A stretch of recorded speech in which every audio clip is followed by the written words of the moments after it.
Taiwan is bursting with heaps of fun places to explore. Join me, Amber Hatfield, as I hit up travel hotspots, soak up some culture, and hunt down hidden gems. Let's go! Hello and welcome back once again to Let's Go. I'm your host, Amber Hatfield. I'm glad to have you here with me today. And we are going to be talking to the crazy herper, Liu Rei Wei, for our final episode with him, finding out all about herping in Taiwan. If you haven't heard our previous episode, please go back and check that out to find out all about the different kinds of venomous snakes and different species of snakes you might find in Taiwan, how to take precautions while going out into the wild and searching for wildlife, and some favorite and funny stories of herping in Taiwan as well. So go back and check that out if you haven't yet. And without further ado, let's get into today's episode.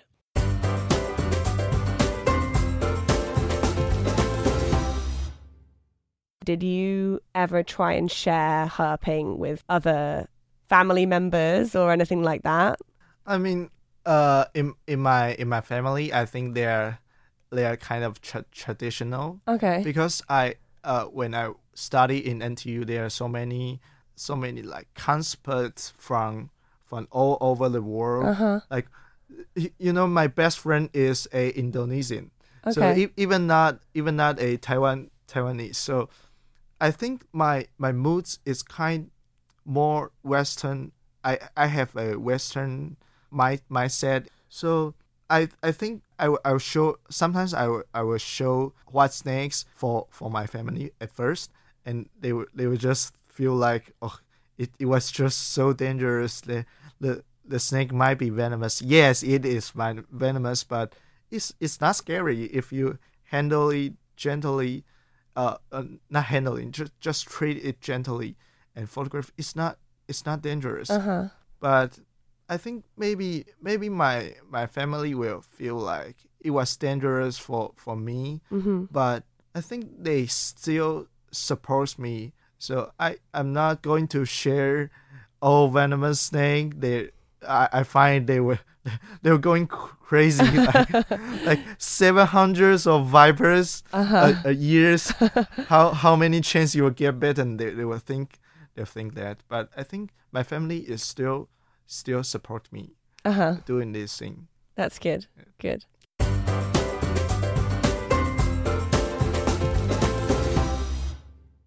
Let's talk a little bit about kind of photographing the animals. So you're not just searching for them, you actually take pictures of them as well. So how do you take a good picture of a snake, and what are some tips for doing that? How do you manage to do that? When you're at night, there's a flash. Does that kind of scare the snake, or how do you take pictures of them? The most important things you photograph it wildlife is light. Mm-hmm. The most important thing it's life. It's not pose or the snake. What it is light, because you want to make the pictures more like daytime.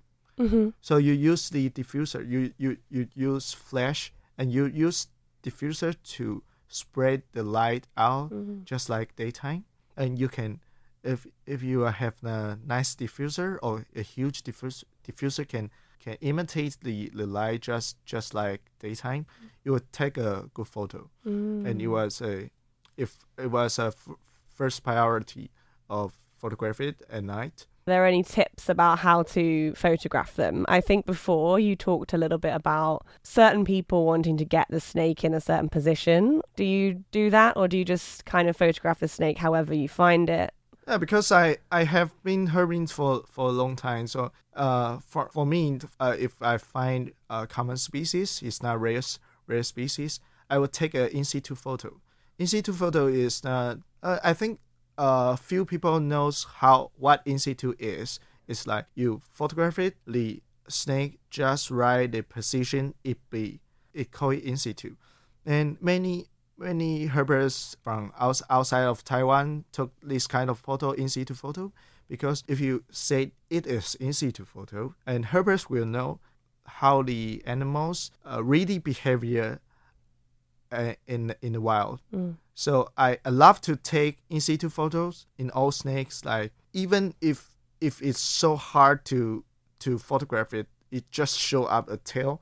I would just take a quick shot and say that it's in situ photo, because you don't want to disrupt all snake or species or kind of creatures that you encounters.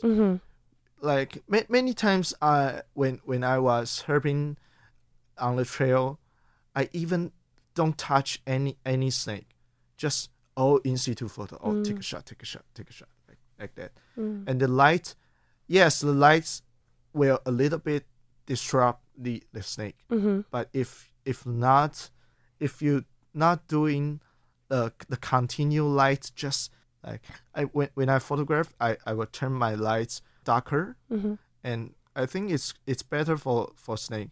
The most important things that you treat the snakes better when you photograph it is you photograph it as possible as you can.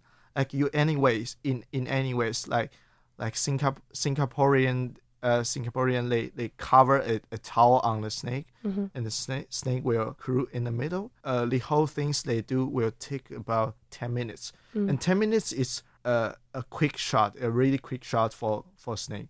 So just try to get the picture done as fast as you can, and then let the snake go back to its business. Many times I found really rare snake. Like I eager to find it for 2 years or 3 years. I will still control myself. Like I want to photograph it like for 1 hour, but I can't. So when I first found it, we will record. It's 10 p.m. now, so we can just photograph it until 10 and a half. Okay. Like that. And when the times come, we'll set it's enough for it, because we love the snake. So you don't want to disrupt the snake more. Yeah. You just take a quick shot and go away. It's enough. Okay.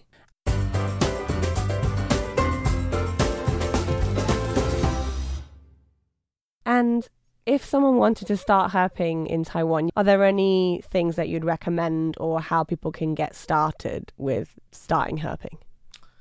The easy way is always find a guide. Okay. Or many teachers in Taipei will group a team.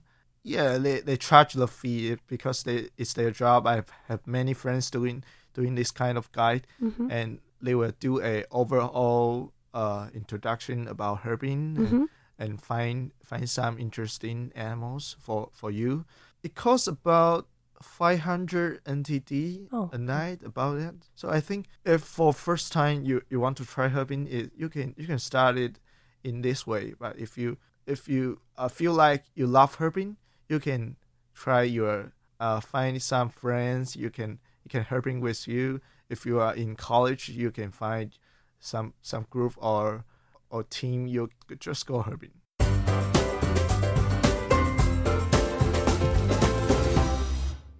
I want to talk a little bit about the herping community and how big that is in general.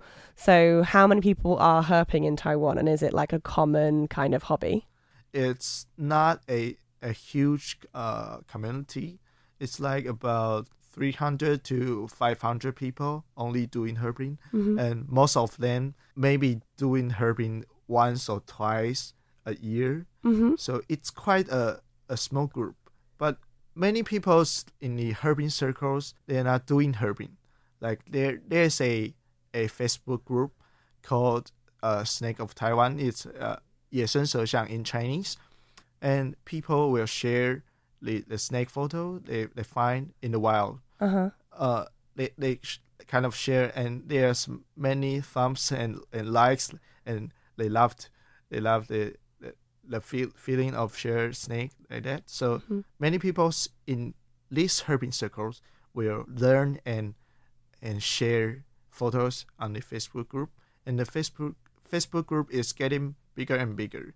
So from now on, there's a like 70 cases of people in that Facebook group. If you in this Facebook group, you can learn, and the snake is not scary, and so it's the community. I mean the community is getting bigger and bigger, because you saw many people post the snake on there.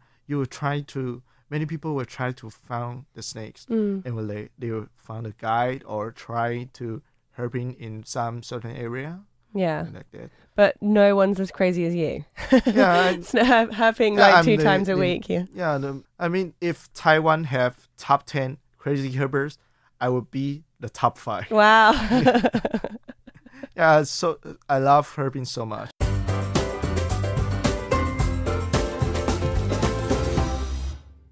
I would love to know, because you said before that you also find other animals too. And I love pangolins. Do you ever see pangolin? I love pangolin too, but after 5 years, not a single one. Oh, really? You can usually you can sometimes find pangolin's hole, and every time I found pangolin's hole, I feel, oh, is it pangolins today? Because many holes it's so fresh, like the soil is still wet, so it's like fresh hole. It's so close. Where is it?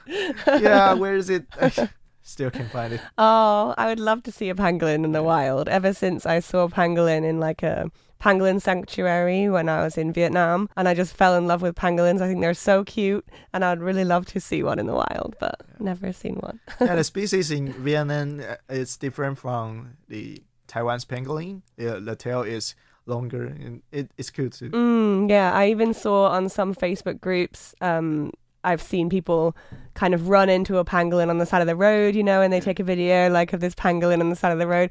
I'm like, why am I not in Hualien right now? Why am I not seeing this pangolin? Yeah, you're so jealous. There's like a classical video for pangolin. It's called "There's a Pangolin." So there's a people ride on the road and saw a pangolin, and he was crazy like, "Whoa, pangolin! I want to pet it." It was a classical video. If I found a pangolin, I would do this same things to like make a meme. Yeah, it's just like it's actually a meme in Taiwan. Oh, okay. Are there any other things that you wanted to talk about or that you wanted to add that we haven't talked about herping or? Last year's I planned a herping trip to Borneo, and when I doing this kind of herping overseas, herping abroad, I feel like there are completely different ways to herping, not in Taiwan. Like in Borneo, the forest was so dense that it's so hard to find a snake. So I think Taiwan people have to know one thing is it was quite lucky doing herping in Taiwan, because you can find many species so easy. You don't have to walk around. You just drive the car, and you can find many cool rainforest species. But if you are herping in Southeast Asia country like that, most of the national park in Malaysia was banned. It's illegal to go inside at night. Like even in Singapore or other place like Sri Lanka, like that. So many countries you can go inside when it's night at night in national park, because the country their law have to be more serious for anyone want to catch the animals to sell it to all around the world. So in Taiwan, the law was not that restrict to herping.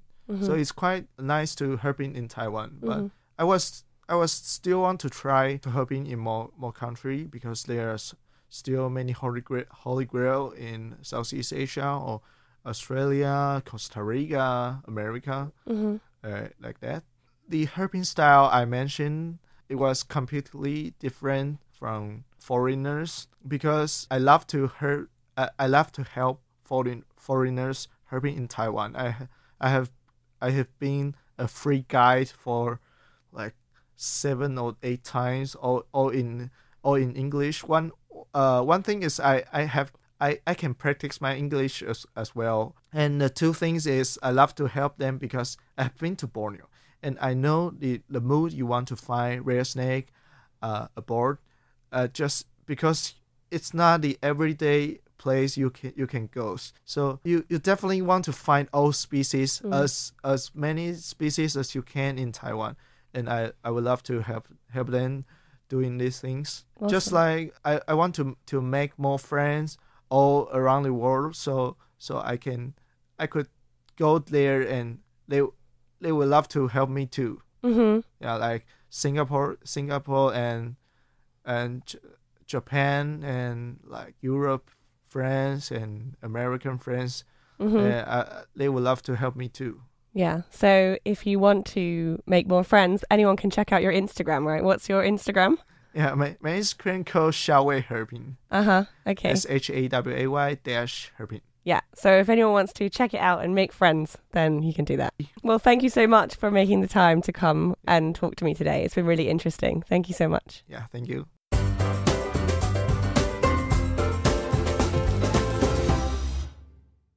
That's all we've got time for today's episode. I really hope you've enjoyed learning about herping and snakes and wildlife photography and things like that in Taiwan over the past few episodes. I've lived in Taiwan for more than 8 years, and for me, this was eye-opening because I haven't had much interaction with snakes or reptilian wildlife here in Taiwan while I've been here. So it's definitely made me feel like I should go out and try to check that out a little bit more or understand it a little bit more deeply.